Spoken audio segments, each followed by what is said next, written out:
Whew. I just went on a walk. Holy moly. It is hot. But it was a good walk. I had something very powerful come to me. And I'm so in the zone that it has to be said now. Now, right now. So it came to me. My little head of mine. Don't mind the fan, you know? My gosh. The things people focus. Anywho. It came to me. Because I was thinking about that statement that Andrew Kovac made about Candace regarding Charlie Kirk supposedly maybe saying that Candace was all about money or something along those lines. Again, I'm paraphrasing. Either way, he said it, something along those lines. And I thought it was comical coming from his mouth, seeing as how much money he has, how much money the organization takes in. I mean, they all fly around on private jets. So did Charlie. And so I do give Candace credit on that. To my understanding, I think she flies with regular folks. I don't know. I'm just saying. I think it's comical that we find our place in a world where it's like people are now calling out shots on other people when they're exact same way. It's just, it cancels it out. You know? It just does. Like, I be poor. I stand with the poor people, you know? But I'm not going to place judgment, you know, on other poor people. It's just ignorant. That said, this is what came to be. Either way, cast that aside. Andrew Kovac is a part of TPUSA that supposedly maybe runs on Christian core values. Supposedly, right? Right. Yeah? We've established that. Okay, cool. Candace is somebody that is a Christian. She's Catholic. She runs on the core Christian characteristics. Right? Okay, we've established that. They both run on these. Okay, cool. So let's talk about the characteristics that a Christian upholds, right? Love. Love. Loving God, loving others, even when you disagree with them. John 13. There's that one for you, okay? Humility, not believing you're better or more deserving than someone else. Philippians 2. Compassion, caring about people who are hurting, vulnerable, and in need. Colossians 3:12. Forgiveness, choosing not to live consumed by resentment or revenge. Ephesians 4:32. Mercy, showing compassion rather than immediately condemning someone. Matthew 5:7. Mercy. I did that one. Integrity. Your private behavior should align with what you publicly claim to believe. That one right there. I think we're skewed on it. Proverbs 10:9. Truthfulness. Christians are called to speak truthfully and avoid deceit. Ephesians 4:25. Patience, being slow to anger and willing to give others room to grow. Why can't we all grow? Why do we have to steal? Why do we have to exploit? Why do we have to siphon? You know? Why do we have to put people in a Truman Show and pretend that they're not living in one? Riddle me that. James 1:19. Self-control. Sorry, I'm hot, but I had to get this out. Self-control, not allowing anger, impulses, pride, emotions to control your actions. Galatians 5:22. Generosity, using what you have to help others rather than living it entirely for yourself. 2 Corinthians.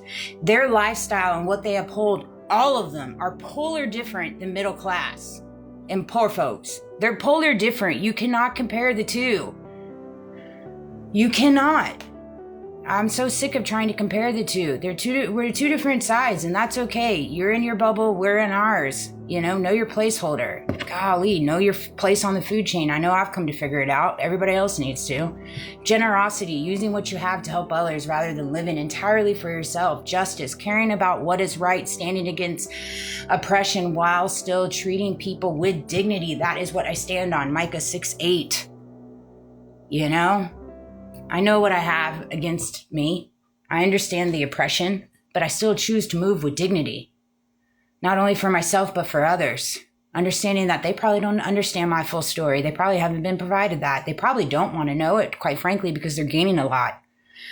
Whether it be monetary, whether it be clout, whether it be clickbait, whether it be a platform, whether it be whatever, right? Humility before God, recognizing that you don't know everything and remaining teachable. James 4:6. You know, the fruit of the Spirit, one of the clearest biblical description comes from Galatians 5:22. Love, joy, peace, patience, kindness, goodness, faithfulness, gentleness, and self-control. You know, so often enough we lose sight of our self-control when we start saying these certain things, we start tweeting these certain things. You start feeling like you're living in high school in the freaking X field. I deleted the X app. I deleted Rumble. I'm about this close to deleting TikTok, truthfully. And it's one of those things because I got tired of seeing it. It was crazy.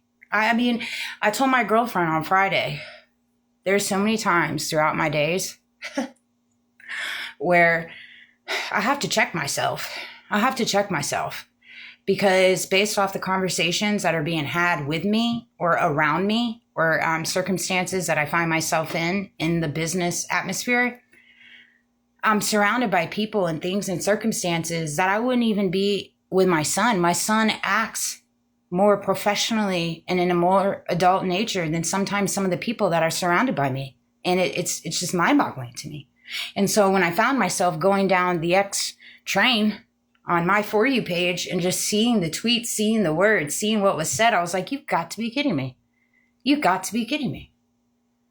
How do we expect the world to live in peace and understanding if we are constantly pushing negativity? We are constantly pushing narratives. We're constantly talking down on people. We're constantly pointing the finger instead of looking in the mirror. How do we expect change? You know, and so I recognize the fact that we live in a world that it runs on these things right now and has been for years and decades. And so the only way to live in a peaceful mind state and be happy and grateful for the world that you're in, the life that you have, even with the misfortune, is to remove yourself from it altogether because it will drag you down. It will take you to a negative headspace. It will have you question your ethics. It'll have you question your dignity because there is, when you're put in this position and you can ride the coattails or you can jump on the bandwagon, there are fruits and different labors that come from that. Obviously, just look at everybody that's flying high right now, that's been able to quit their day jobs or whatever. You know what I mean? Retired early, whatever the case may be, you know? And so it's one of those things. You just have to ask yourself, what is important to you? But I can tell you right now, I strongly suggest trying to move in these core values, particularly if you classify yourself as a Christian. If you classify yourself as a Christian, you should try to land on these. Now, obviously, on the other side of the fence, you're going to find biblical verses to justify the reasoning in your head as to why you do the things you do. Why? Well, because there's a Bible verse for everything. Everything can be twisted and turned, right? That's why you have to understand the word and how it can be used, but are you using it to solidify your pride, your ego, and your flesh? And see, that's where the hierarchy, that's where all this Christian stuff has gone hairy. It's just gone hairy. Where you have Christian organizations, you have people that stand on this stuff, but they're not truly standing on it. It's all bait and switch, you know, what works for them at that time. What's a good clickbait? And obviously fighting in division seems to be a good clickbait. It has been for quite some time now. It has. Clearly. Exploitation. You know, Epstein files, what? Charlie Kirk, what?